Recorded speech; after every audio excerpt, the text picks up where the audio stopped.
I recently had such a huge revelation about Matthew 22:37 from in the Bible. And it's such a massive revelation that I just needed to share it. And I think it might help whoever finds my channel. I think it might help them greatly. And let me just say that this has everything to do with love. It has everything to do understanding why we're here and understanding how to love. So, with that being said, I'm going to go ahead and read Matthew 22:37, King James Version Bible. And again, let me just say that I am not a religious fanatic. I love studying and practicing and applying in my life ancient wisdom traditions from all across the globe, from all corners of the earth. I am not prejudiced to other religions. I'm not prejudiced to other wisdom traditions. I think there is, if it is in fact in the realm of wisdom, I think there is great value that can somehow tie things together in the realm of wisdom that can help connect dots from other corners of the globe to help increase my own awareness, my own spiritual growth, and my own spiritual maturity. So, when I explain this to you guys, I'm not saying this from a Christian perspective. If anything, I consider myself more Rosicrucian, but more anthroposophic, in the words of Rudolf Steiner. The study of wisdom. So let me get to saying or reading this scripture from the Bible, and basically it reads, Jesus said unto him, Thou shalt love the Lord thy God with all thy heart, and with all thy soul, and with all thy mind. This is the first and great commandment. And the second is like unto it. Thou shalt love thy neighbor as thyself. Okay, so let me read this again. Jesus said unto him, Thou shalt love the Lord thy God with all thy heart, and with all thy soul, and with all thy mind. This is the first and great commandment. And the second is like unto it. Thou shalt love thy neighbor as thyself. So as I go on further into this scripture, it says, but Yeshua says, on these two commandments hang all the law and the prophets. On these two commandments hang all the law and the prophets. So, in this scripture, there's actually three things mentioned about love. Thou shalt love thy Lord, thy God, with all thy heart, with all thy soul, and with all thy mind. So when it comes to love, especially loving our God, our Creator, the one that has created this world, the one that has created us, a big part of love is trusting. Trusting. If there is one act that you could do, there's other acts, of course, to show that you love someone. One of them would easily be trusting that person. If you show someone that you don't trust them, it's obvious, it's a clear indicator that you don't love that person, or you don't love them to the degree where you say you may love that person. So when it comes to loving the Lord thy God with all thy heart, with all thy soul, and with all thy mind, it means trusting creation, trusting the process. It means trusting divine intelligence, that intelligence in nature, in the cosmos, that creates perfect order. It's like trusting that this governing law of creation knows what's best for me better than anything I could ever understand. So that's the first part of the love equation in this scripture. Loving the Lord thy God with all thy heart, with all thy soul, and with all thy mind. The second part is,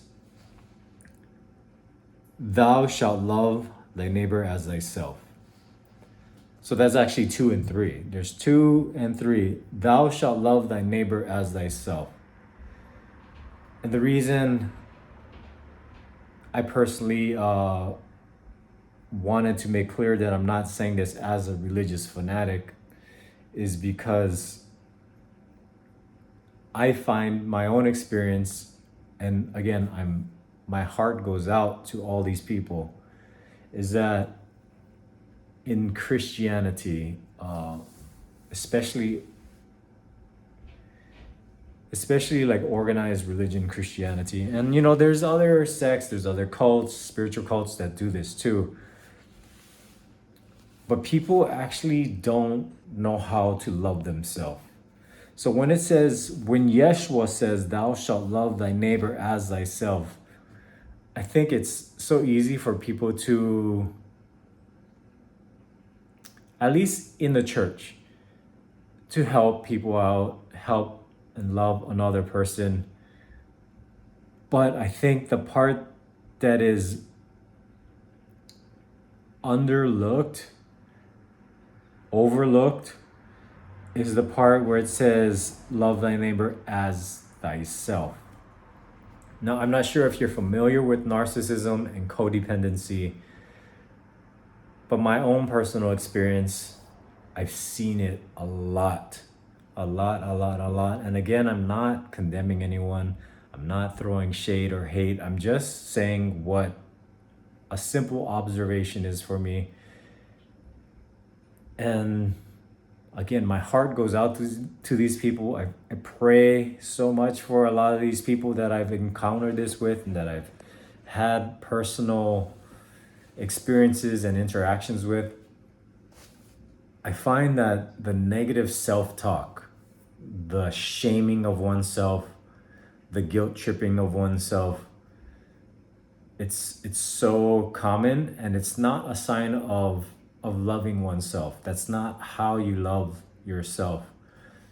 Also, there's a lot of addiction, and that's a whole nother thing to unpack that I'll go over in another video, because I've had quite an extensive journey of reversing addiction and learning how to love myself through the process of failing and picking myself back up and loving myself and talking words of encouragement. But in the church, I think it's so common that there's so much shame. There's so much shame regarding messing up or failing or sinning. And if we don't know how to love ourselves, and so back to the addiction too, is like, I know a lot of people addicted to all kinds of things in the church and in life in general and all around me, and people who don't go to church as well. But I'm pointing this out because this is a scripture that Christians may use often but don't fully embody it. Like when it comes to addictions, when it comes to overeating, when it comes to eating a lot of junk food and candy, when it comes to the negative self-talk, when it comes to trying to make other people with different beliefs, who have different spiritual walks, who are on like a spiritual path, a mystical path, who are on a Buddhist path, a Taoist path. There's a lot of like demonizing. But back to the addiction too. When it comes to like overeating, alcohol abuse, I've seen countless cases in the church where it's like, oh, alcohol it's legal, so technically we're not sinning. But when it comes to loving oneself, and it does harm, when it's doing harm to ourselves, I believe that's not, in fact, it's not even something I believe. I know that's not the path of love. So let me define what I truly feel or know love does to a person is that it gives life. It's life giving. Love is life giving. Love is life giving. It is not soul sucking. It is not disease causing. Love is life giving. And it spreads like a wildfire. What gives life and gives life and gives life, and it perpetuates giving life. That's how you know it's love. So when it comes to codependency, which is huge in the church, which has a lot of which involves a lot of self-abandonment. It involves a lot of self-betrayal. It involves a lot of self-talk of low self-worth or beliefs of low self-worth, and therefore a lot of people in this position abandon themselves and they want to help other people, and that helps to make them feel better also because they get some kind of validation and some kind of worth from it. It's a people pleasing way to make this type of, what is this word, this personality trait makes them feel better. When you people please, when you self-abandon yourself and you stop focusing on your own problems or your own issues, your own responsibility, and you start trying to fix other people, or you start pointing out what's wrong with other people and you aren't able to look at yourself. This is one of the biggest issues I find is people don't know how to love oneself. And therefore, they truly don't understand how to love thy neighbor, which is why I find there are so many people who are in the church that are in toxic relationships, like narcissistic codependent dynamic, which they both have a bit of each other in that, that dynamic. So it's like when we're trying to love our neighbor as ourselves, the fact that deep down inside we don't know how to love ourselves, we don't know how to do that which gives us life and perpetuates life in our life, we don't possibly know how to love our neighbor. Now, when it comes to our neighbor, there's our neighbor as in like our literal neighbor. There's our neighbor, which could be even seen as our enemies. Our enemies are our neighbors. Our neighbors can be people of different religions, different spiritual practices, different cultures, different parts of the world. And I find it's not about trying to control them and make them like you. I think it's about honoring the diversity in this world. I think if we can honor diversity in this world, obviously I'm not saying honor people who are killing people, hurting people. I'm talking about diversity of spiritual practices. Not talking about like anything satanic and hurtful for people, but generally speaking, like honoring Buddhists, honoring Taoists, honoring anthroposophists, honoring Sufis, honoring all these different wisdom traditions that are just on their spiritual journey trying to be better people. And so I get also that all Christians are also on this path. We're all on this path trying to grow and to love. So I'm not demonizing anyone. I'm just trying to explain this scripture and this law of love with my everyday experience with many, many Christians, because I predominantly live in a Christian society. So that's why I'm speaking about this. And there's a lot of demonization of people of other paths. And So to love our neighbor as ourselves, for one, I think there needs to be an understanding of how to love ourselves. And then we'll have a better understanding of how to love our neighbor. So when we see our neighbor acting out of context, being rude, hurtful, mean, I think to the extent we understand ourselves, and well, maybe some people have not ever experienced being in that place where they're just so hurt that they hurt other people. I myself, from my own experience, I know what it's like to be a hurt person. I know what it's like to hurt other people. And I've had to learn how to love myself. Like, I've had to learn how to love and care for that side of me that I had abandoned for a very long time, because I was born into a dysfunctional family where that was the norm. I had to abandon my own self. I had to betray myself for my own survival as a child, and that gets programmed into us. So, without getting too far off on a tangent, when it comes to love, and Yeshua saying, on these two commandments hang all the law. This is the law of love. This is the law of love.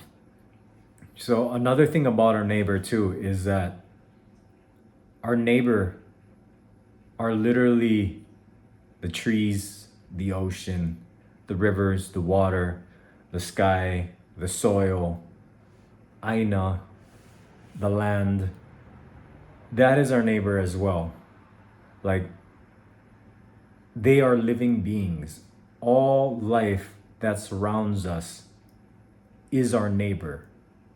All life breathes together, as Carolyn Mace would always say. All life breathes together. We are all breathing together, interconnected. We are all in relationship to all of life. So our neighbor is all of life that surrounds us. So loving ourselves and loving our neighbor and then loving God, these three, I realize, make up what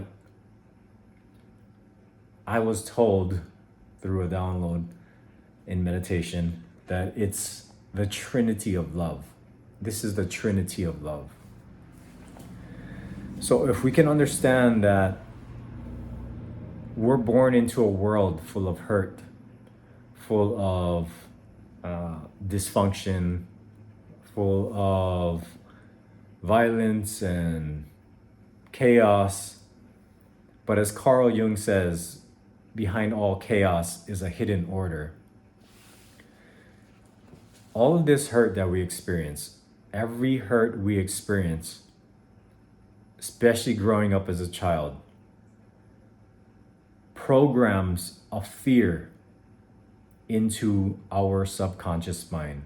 It programs a fear of what I call the Trinity of unconscious fear.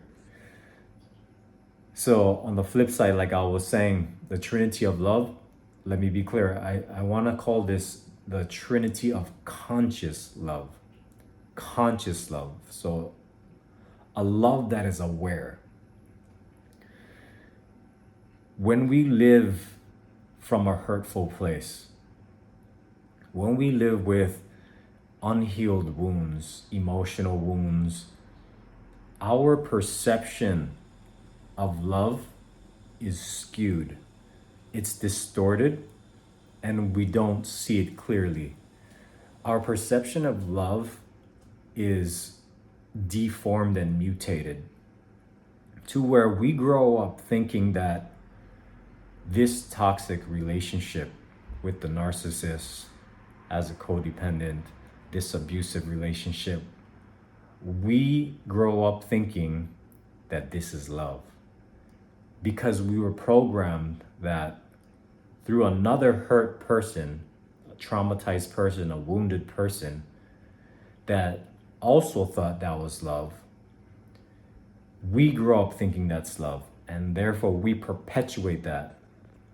However, if you are graced by God, if God's grace comes upon you, and you wake up and you realize, by the grace of God, I truly believe this is by the grace of God, that you realize that that abuse is not love, it's not life-giving, it's actually soul-sucking, it's debilitating. I think when we start waking up, that's when we start shifting from what I will explain in a bit, the trinity of subconscious fear, and start stepping into the trinity of conscious love. So let me explain this. The trinity of subconscious fear.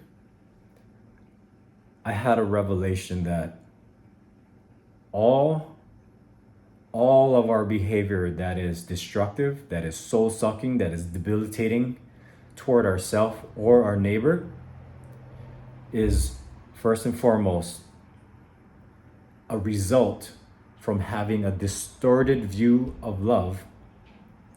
And that distorted view of love seeks to avoid discomfort, emotional pain, or it seeks to avoid insecurity, or it seeks to avoid feeling insignificant. And it's a very twisted behavior pattern. Like every addiction, everything we're caught, every stronghold we're caught in that we can't break out of, every destructive cycle, every soul-sucking relationship we have, the whole reason people can't break out of it, why they're afraid, because you would think like, okay, this hurts me, I'm just gonna walk away and put it down. But it's not like that. What I find is that there is a deep-rooted subconscious fear of either feeling insecure, so maybe they won't feel like they're in control, or insecure meaning feeling unsafe, uncertainty, stepping into the unknown. It's scary because they were programmed at a young age. Those experiences were the most traumatic. So there's behavior that is adopted to avoid feeling insecure, to avoid feeling discomfort. Yet ironically, the discomfort of being in the relationship is so great and soul-sucking and debilitating that they rather stay in that because the fear of leaving that seems more painful.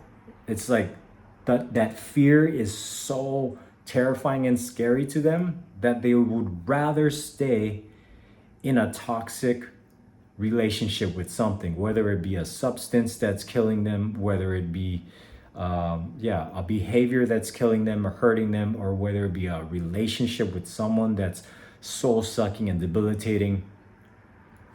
That fear that is programmed into their subconscious mind from a young age through a traumatic experience tells them that being in this destructive cycle is more comfortable. It's more secure. It's more safe than stepping into the unknown, which is where faith is going to come into this. But let me just say, the fact that people think that's love, it shows that there's an unconsciousness as to what love is.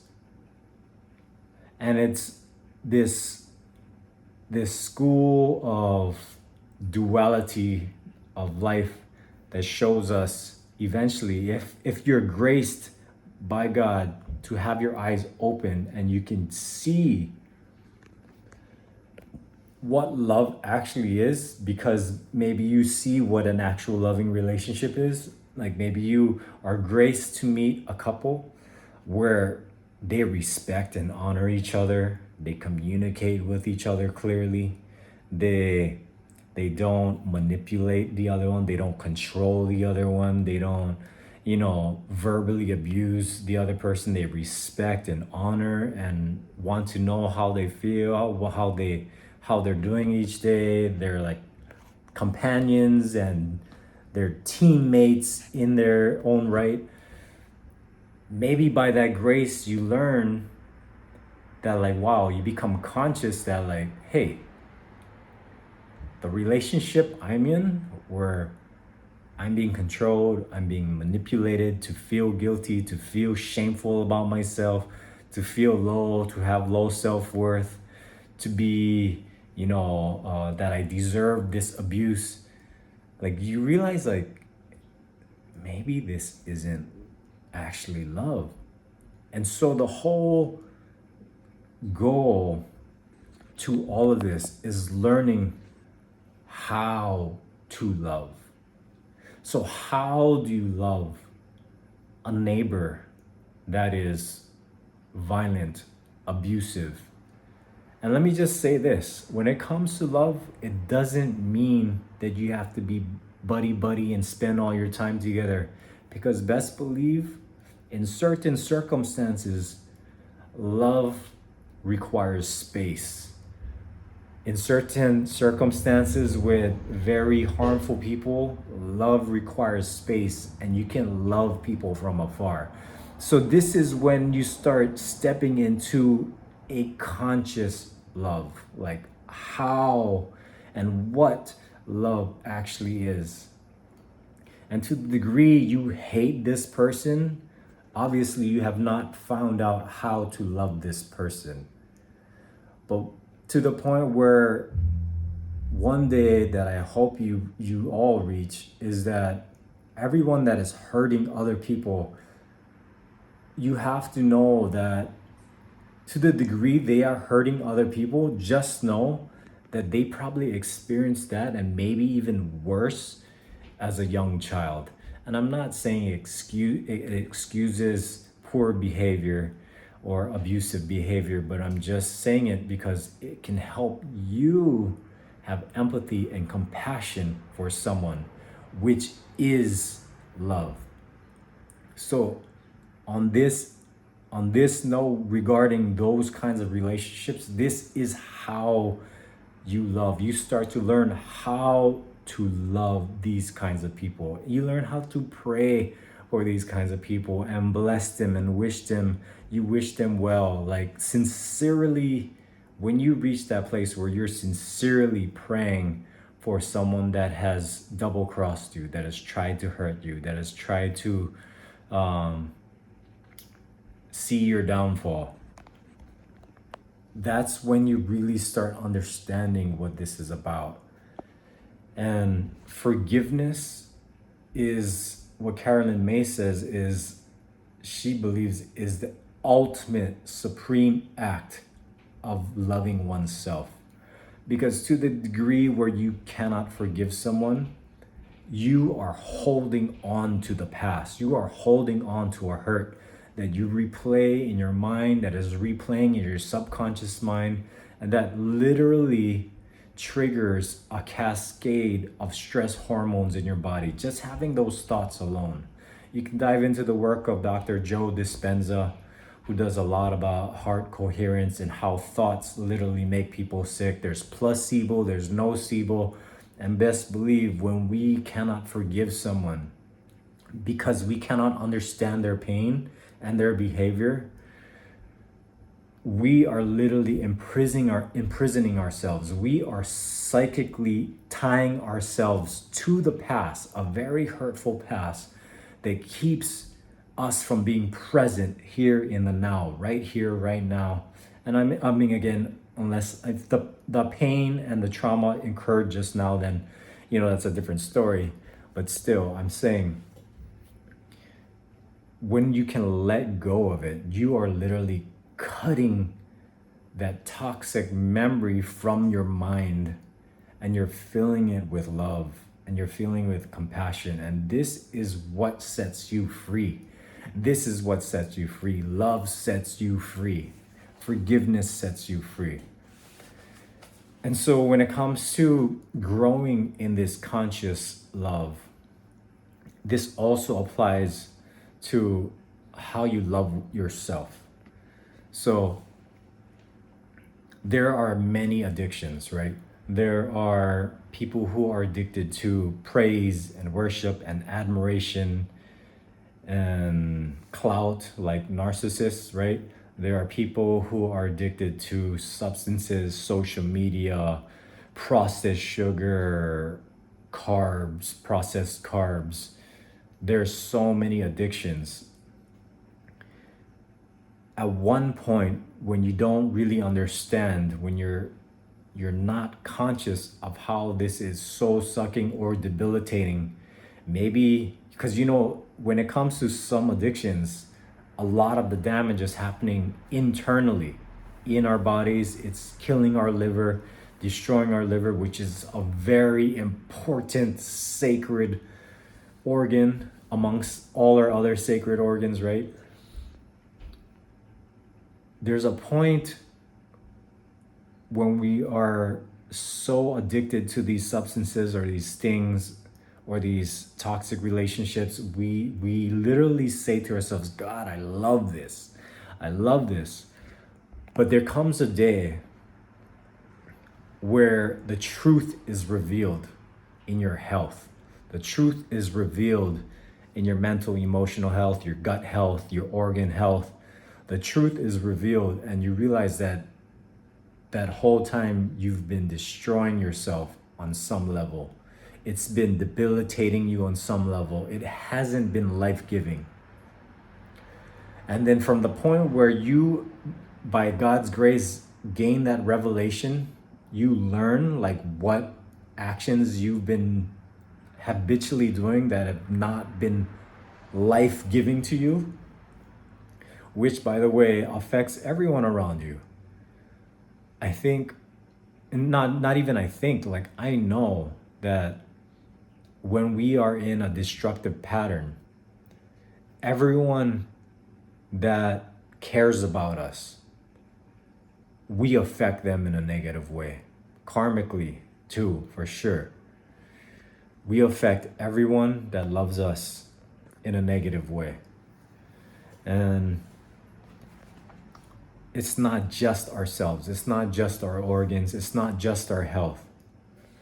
So when we understand that these actions and these addictions and these cycles of self-destruction, even negative self-talk, when we're caught in these negative destructive patterns and we were calling it love, but by the grace of God, we finally understand like, wow, I haven't been loving and caring for myself. I haven't been loving and caring for my organs and my body and this thing that I'm gonna have for the rest of my life that allows me to do the things that I really love to do, that's gonna allow me to fulfill my purpose to the greatest degree.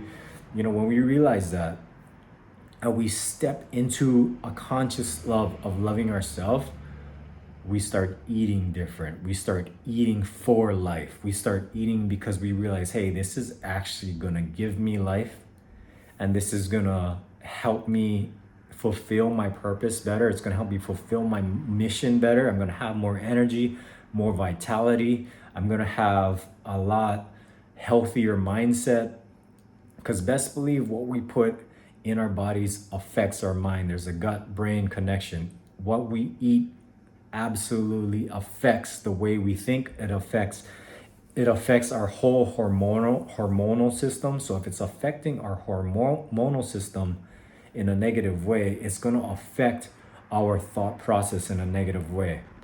So this process of stepping into consciously loving ourselves, we start learning how to love ourselves. We start learning what loving ourselves looks like, which is caring for ourselves, like actually caring. Loving is caring. Loving is caring. Loving is not self-destroying, right? And so this whole process of stepping from that trinity of subconscious fear into the trinity of conscious love is the journey from moving from the love of power, which is actually the illusion of power, because we think all these addictions we have, they're basically idols, they're attachments, and we think they give us power. So this whole journey from the trinity of subconscious fear to the trinity of conscious love is the journey from the love of power, which is again an illusion of power, to the power of love. It's the journey from the love of power, which is not actually power, to the power of love. This is the journey, and we start learning how to love, what love is. Love is patient, love is kind, love is life-giving.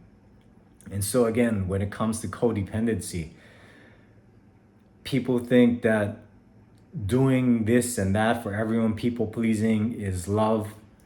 But to the extent you are betraying yourself, when you are saying yes to things that you want to say no to because deep down inside your soul needs to recharge, it needs to take care of itself, it needs that connection back to God. When we are saying yes to things that we actually don't want to do, we're lying to ourselves. And when we're completely depleting ourselves to where we don't have the energy to take care of ourselves, where we don't have the capacity to refill our own cup, to do what we're supposed to do, and we stop taking other people's responsibilities on, until we learn to do that, we are not loving ourselves. The codependent is not loving themselves. All of these toxic relational experiences are there to teach us what love is by contrast. So the irony is that we experience all these things in duality because it gives us the opportunity to become conscious. And as we become conscious, we start reuniting with God and God's law and the law of love. We start reuniting with it. We start realigning. We can start aligning consciously. We can make conscious choices. From this point, we start understanding the whole point of it is to show us how powerful we are. How powerful our choices are. Our choices will reveal to us how powerful the God in us is, and that God respects our free will. To a certain degree, I think there's a bit of both. There's free will around certain things, but I also believe that we're here on sacred contracts, that we're supposed to experience some things that there's no escaping, I think. But that's a whole philosophical debate. But our whole journey here, every single experience, every single circumstance, setback, which I truly believe are no longer setbacks, is to understand how to love, how to align with this law, the law of love. And what we think is love in the beginning, as we enter this wounded world, and we're programmed that at a young age through trauma, as we grow conscious, we realize that was not actually love. It was a distorted, inverted version of love based on a wounded perception of the world. So even when it comes to, let's say, the addictions, So, like how I was saying, the trinity of subconscious fears, every addiction is an idol that we create with our own perception. It's something that we give power to because we think it saves us from feeling insignificant, from feeling insecure, or from feeling emotional discomfort, or just discomfort and pain. To some degree, it's all of those. Insecurity, insignificance, it at least numbs those things for a time being, but eventually it just makes all of those fears worse. I say from my own experience, the longer people run away from these fears and cling to all this toxicity, they cling to these addictions, these destructive behaviors, the more people cling and give power to these toxic relationships, abusive relationships, it literally makes everything grow stronger. As far as the fear, it makes every fear grow stronger, and it makes the self-destructiveness amplified. It makes our own path to debilitation, our own path to our souls being sucked out of us greater and greater, to the point where there is no other way out except through disease and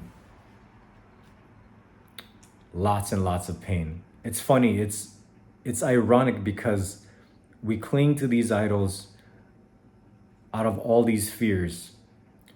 The fear of insecurity, the fear of feeling insignificant, which is feeling unloved, which is feeling not seen, which is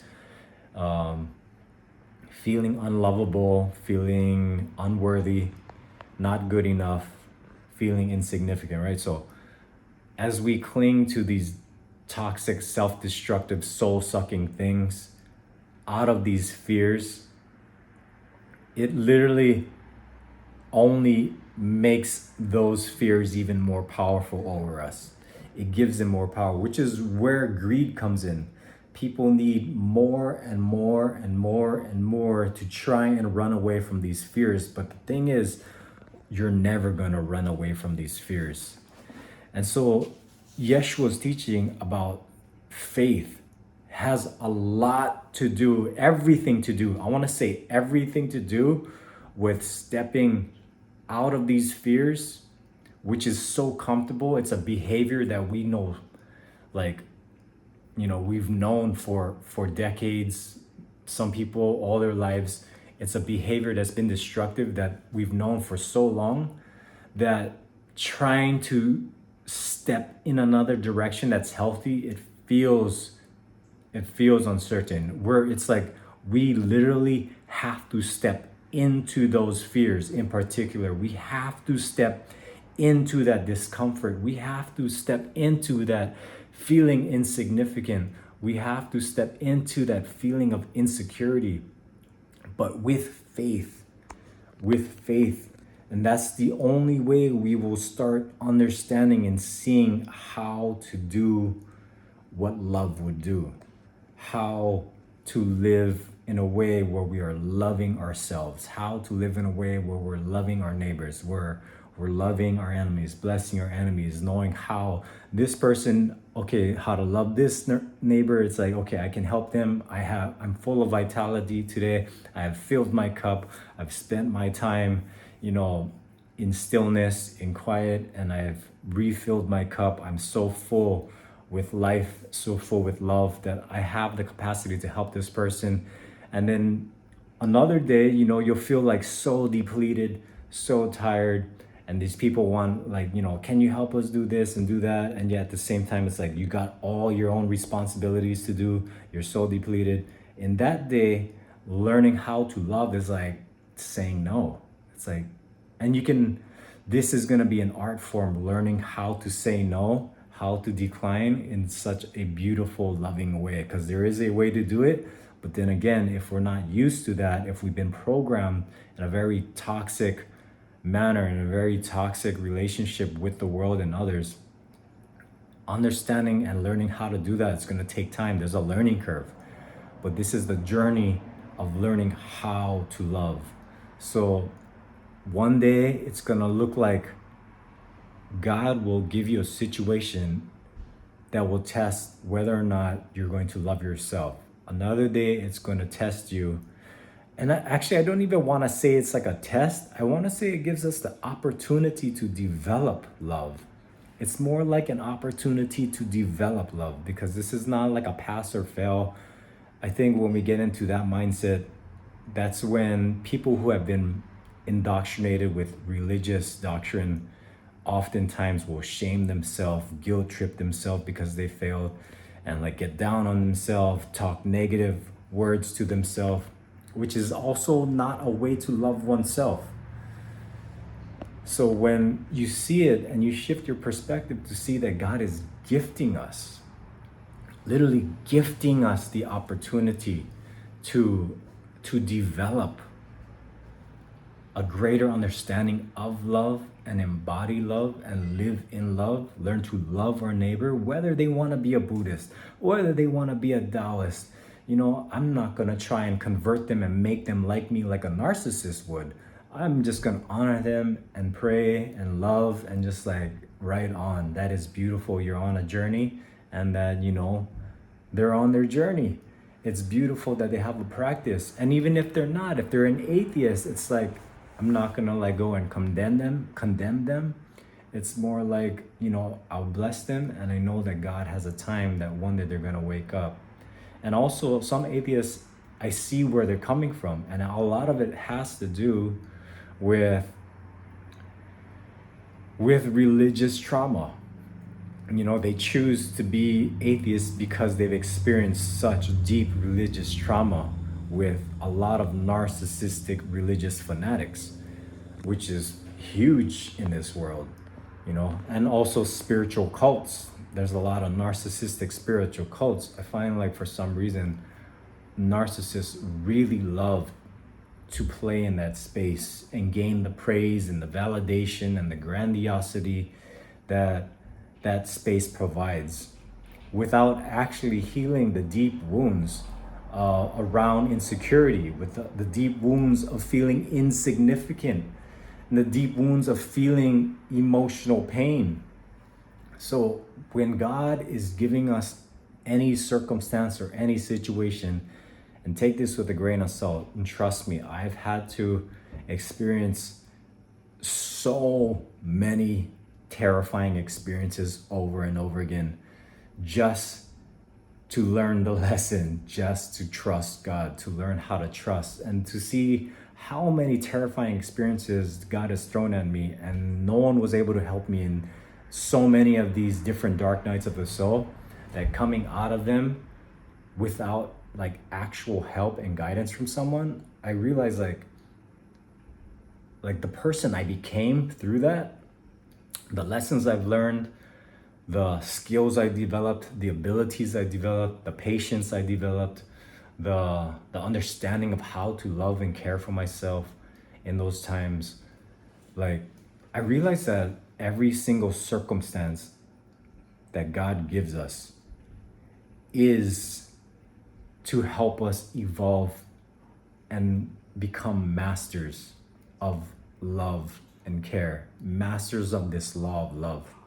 Every experience is either gonna be one or a combination of gifting you, like literally gifting you the opportunity to develop and understand how to love yourself, to become a master at loving yourself, to become a master at loving others, or to become a master at loving what God is giving you. Because everything God gives us is for our elevation. It's for our elevation. But the thing is, when we don't catch that, and we start running, and we still run away, and we still try to numb ourselves, or we try to give the responsibility away to someone else, to take care of us, for us, to take care of the things. I find that when we do that, it just perpetuates the lesson again and again and again. But it's for our own development.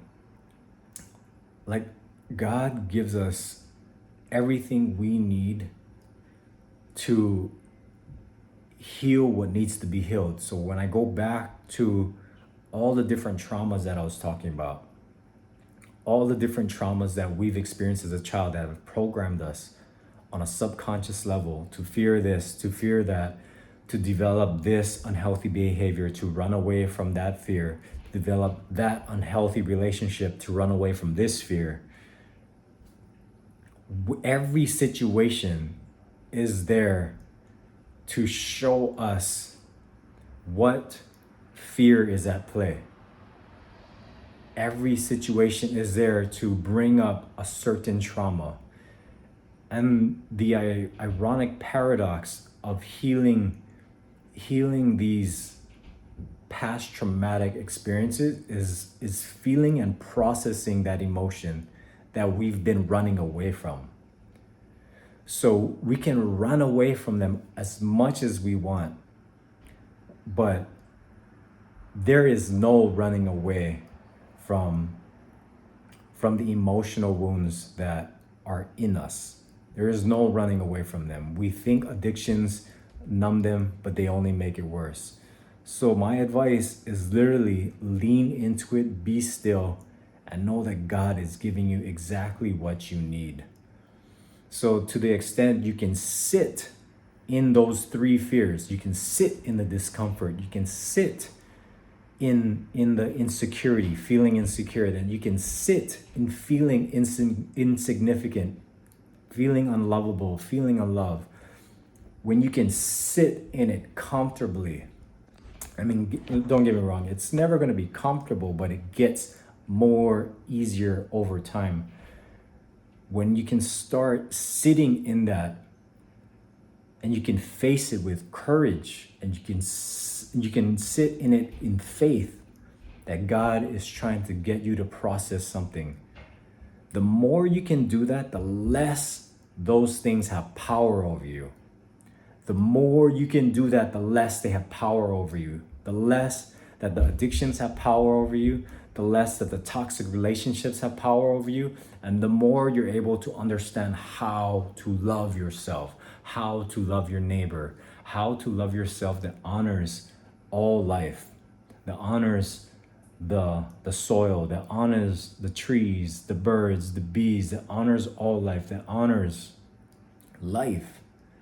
There is a way that honors life, that honors our neighbor, that loves our neighbor. And when you do this, you are practicing and showing up that you are loving God. Because in actuality, it's only our fear perception that we think these things are happening in our external environment, that they're there to take us out, that we're in survival mode, that, we're going to experience that traumatic thing as a child again. But in actuality, okay, there's a caveat to everything I say. Obviously, if someone is chasing you with a machine gun and shooting at you and you're trying to watch this, obviously you are in danger, right? But most people are afraid of the thing that possibly lurks around the corner, right? Most of us have this addiction of this thing that we think is lurking around the corner, but is not actually there. It's a fear, one of those three deep-seated subconscious fears that are distorting our perception of how to love ourselves, that are distorting our perception of how to love another, how to love the environment, how to love Mother Nature, how to love God. It's that fear that has programmed us into the world, that has given us amnesia. And so, by God's grace, I pray that you wake up and you can see that everything is happening out of love, that God is giving you these circumstances to wake you up, to learn how to love, to learn how to love. And when we learn how to love, we are aligning with the law of all laws, that Yeshua says all the commandments hang on this law, and this is the law of love. But I just had to share that with you. I've had so many revelations around this lately, and I am looking forward to sharing a whole lot more.